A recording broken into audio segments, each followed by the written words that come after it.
Good afternoon and thank you for your time. Today I'll be discussing Modibodi and providing an effective strategy for maintaining and defending its brand equity. I'll be discussing the strategic implications, benefits, risks, and outline why this is a solid strategy to retain market leadership. Modibodi is the Australian pioneer for period and incontinence apparel, born out of founder Kirsty Chong's postpartum struggle to find an alternative to disposable hygiene products. Modibodi has continually expanded, creating line and product category extensions as well as 2 sub-brands, becoming a branded house. The brand audit examined crucial elements of the brand's identity. It showed Modibodi has maintained a consistent brand image and strong position within the market. However, many new competitors have entered this category, posing a considerable threat. Previously held points of difference around ethical and environmental attributes have become a point of parity and are expected within the market. The audit revealed consumers purchase Modibodi products because they appeal to the head and the heart, marrying sustainable values with quality and innovation. These core values are also epitomised by the brand's founder. Her and the brand's achievements in innovation, e-commerce and sustainability have been key authenticators for proving commitment to core brand values. The SWOT analysis identified key threats and areas of opportunity for the Modibodi brand. One major finding were health concerns regarding inadequate pre-market testing. This issue and the reluctance of medical professional advocacy creates purchase concerns for the consumer. However, the most potentially damaging threat to brand equity is Modibodi's failure to keep its brand promise. This broken promise is evident in consumer reviews, which contradict brand quality claims and demonstrate the product's poor performance. The brand's weak and often canned interactions leave consumers feeling neglected and creates dissidence. These elements can quickly destroy brand value and have a proven effect on sales. However unsettling these threats are, they provide us with an understanding of consumer perception and opportunities to repair and strengthen brand equity sources. To achieve this, I propose a brand reinforcement framework. This provides consistency and continuity, fortifying sources of brand equity. Short-term objectives include fine-tuning market communication and establishing customer interaction guidelines.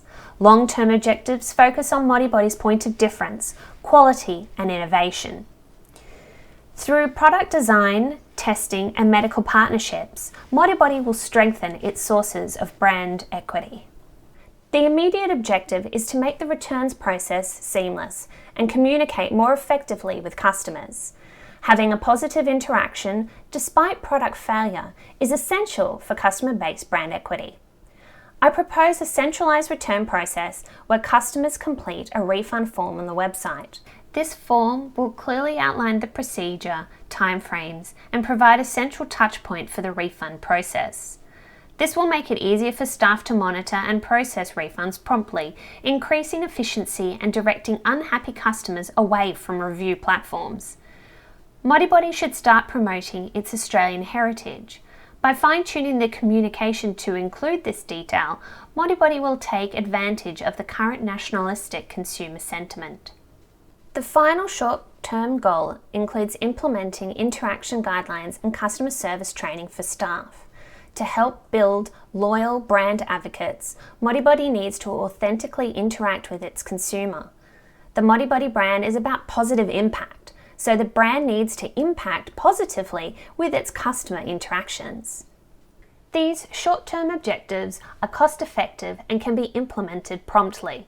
By becoming more customer-centric, Modibodi can fine-tune its communication touchpoints and increase the awareness of its Australian heritage. These objectives are achievable and realistic. To measure their effectiveness, Modibodi can examine review volumes and use social media dashboards to gauge consumer sentiment.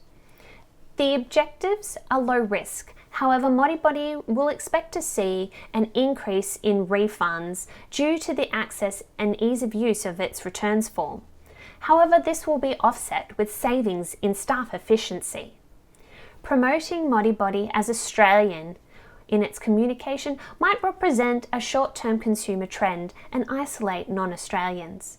As Modibodi is a global brand, this feature will only be advertised on the Australian website, therefore mitigating most of this risk. Long-term objectives in the proposal include improving product design and a partnership with appropriate medical organisations. Brands that rely on product-related performance attributes need to innovate to maintain or enhance brand equity. Modibodi will need to explore ways to make the product more effective. Current products must have their absorbency levels reviewed. By examining and reclassifying these levels, there is less likelihood the product will fail in its effectiveness. As mentioned earlier, a trusted medical practitioner raised concerns regarding health risks and inadequate testing. Conducting scientific testing and research in partnership with medical professionals will assist in combating any perceived health issues. These associations will deliver on quality and innovation values and increase trust, strengthening brand equity. This proposal has risks. It will be expensive and is a long-term investment. By focusing on product design, Modibodi holds extension and expansion opportunities. However, the product's promise is fundamental to the brand's survival. Behind every great brand is a great product. Failure to live up to the brand promise is one of the 7 deadly sins of brand management. Modibodi customers want a product to live up to its promise of being proof. The effect of product improvements can only be measured once the Modibodi version 2 technology is launched. It will need to be supported by an extensive marketing campaign involving advertising, pop-up stores and live demonstrations of the product. Once awareness has been established, Modibodi can employ a firm to gauge consumer reaction with surveys, social media listening and dashboards. A brand equity report should be conducted every quarter to provide insight into consumer trends, sales, market information and profit assessments. This report will help create a base to measure the effectiveness of marketing strategies. Modibodi's current positioning is strong, however now is the time to implement a reinforcement strategy to overcome threats and to retain market position. Using these reinforcement strategies, Modibodi can improve the customer experience and develop a medically sound, innovative and quality product that delivers on its promise. Reinforcement will fortify brand equity sources and provide consistency in brand meaning. The proposed plan straddles past marketing activity with future goals and stays true to the core brand values. This is the future of Modibodi. Thank you.